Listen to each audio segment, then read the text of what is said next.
The first thing I noticed when I moved into Maplewood wasn't the school, or the overly friendly neighbors, or even the silence that seemed to press against the night like an old quilt. It was the sound, or rather, the lack of it. Except for one window, one man, and his music at 3 in the morning. He wasn't loud. Not really. Just enough to make me pause when I was unpacking. The faint strum of a guitar spilling through the wall, threaded with the low hum of someone's voice. At first, I thought it would be an annoyance. Instead, it became a lifeline. My name is Daniel Mercer, 28 years old, newly appointed English teacher at Maplewood High, and perpetually good at pretending I have everything under control. My neighbor, the source of my sleepless nights, was the opposite. He didn't hide his messiness. His name, I later learned, was Ryan Hale, 26, a bartender by night, an insomniac by necessity, and the kind of man who looked like trouble wrapped in leather and sarcasm. Our first real conversation wasn't planned. It was past midnight, the first week after I moved in, and I couldn't sleep. I stepped outside onto the porch with a glass of water, only to find him already there, leaning against the railing like he owned the night. "You're the new teacher," he said. Not a question but a fact, his eyes catching the faint glow of the porch light. "And you're the reason I don't sleep." I shot back, surprising even myself. His grin was crooked, careless.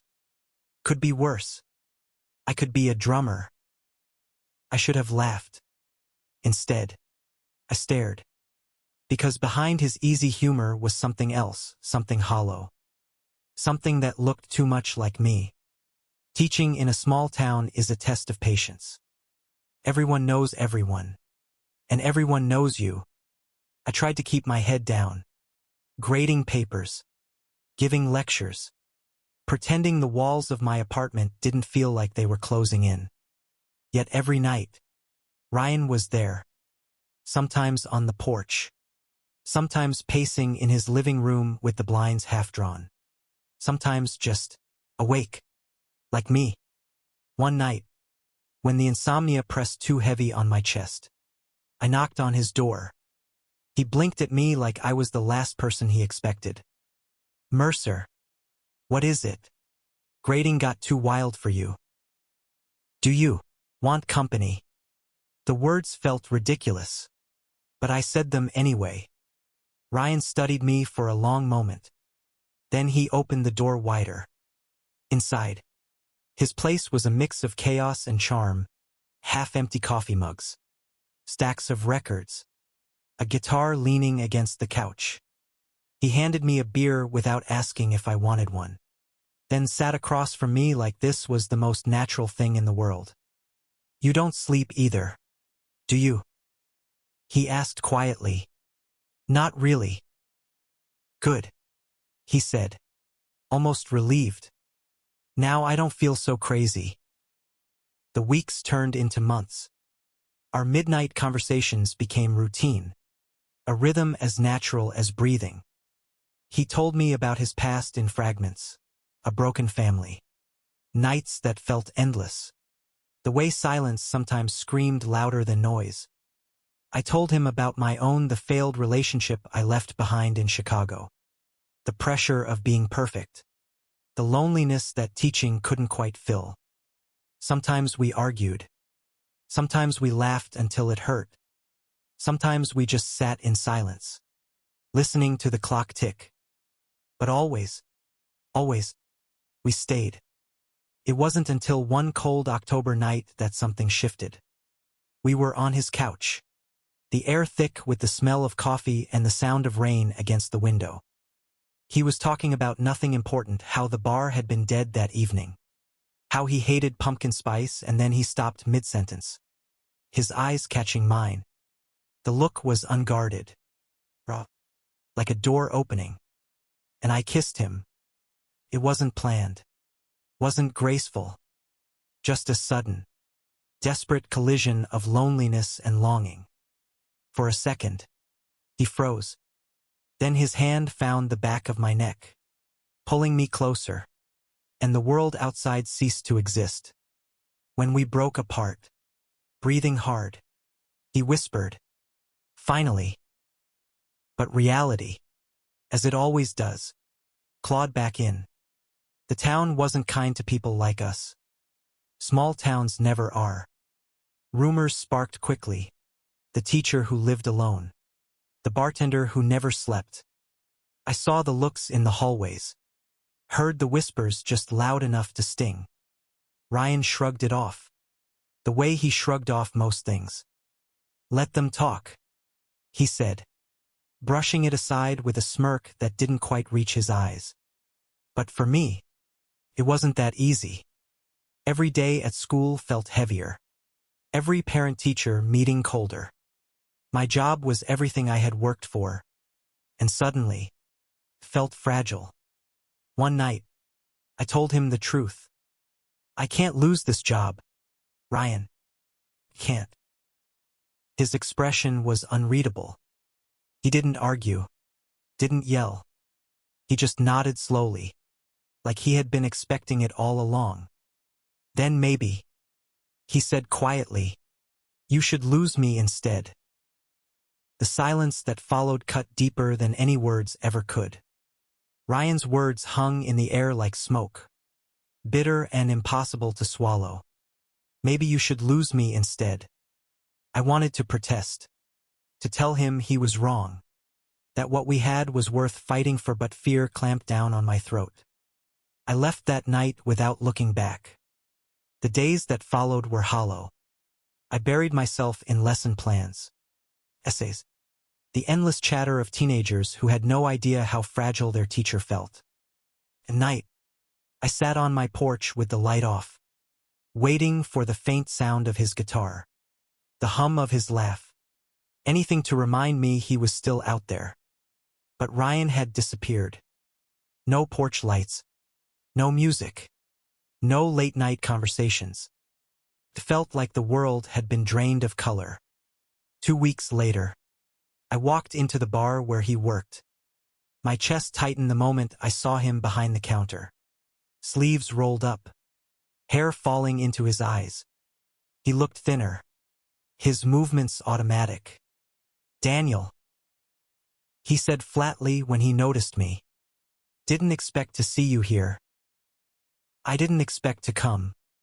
My voice cracked, and I hated myself for it. "But I miss you." Ryan laughed, short and sharp. "Missing me doesn't change anything, does it?" "Ryan, please." He shook his head, cutting me off. "You're too afraid of losing everything. And I can't. I can't keep pretending I don't care about being hidden in the dark." The words sliced through me. He was right. I had been a coward, loving him in silence, in shadows, but never daring to bring him into the light. That night, I left the bar knowing I had a choice to make: keep my carefully constructed life intact, or risk it all for the only man who ever made me feel like I wasn't just existing, but living. The breaking point came during a parent-teacher conference. A mother, sharp-eyed and cruel in her judgment, made a comment about my lifestyle choices in front of half the staff.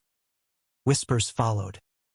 Heat burned my face, shame twisting in my gut.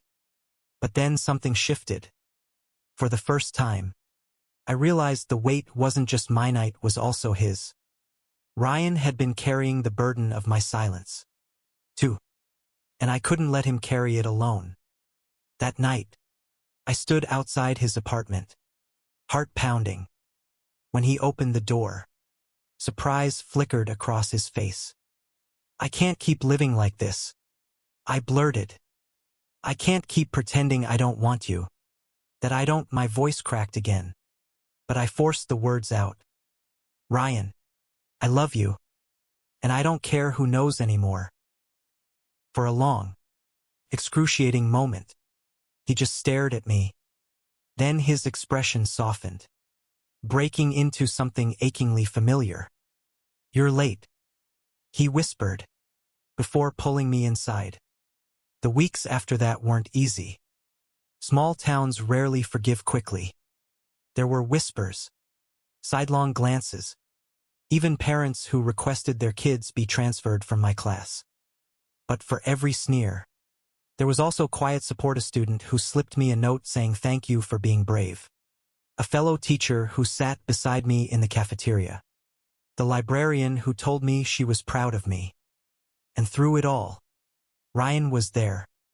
We fell back into our midnight rhythm. But it was different now. No more hiding. No more pretending. He played his guitar while I graded papers beside him. We cooked late dinners, watched terrible movies, and sometimes just lay in silence, our fingers intertwined, the world finally quiet enough to breathe. One night, lying on his couch with his head on my chest, he murmured, "Do you regret it? Choosing me?" I tightened my arm around him. Not for a second. He tilted his head up, eyes gleaming in the dim light. "Good. Because I don't think I could survive losing you twice." Spring arrived, and with it, the small town slowly shifted.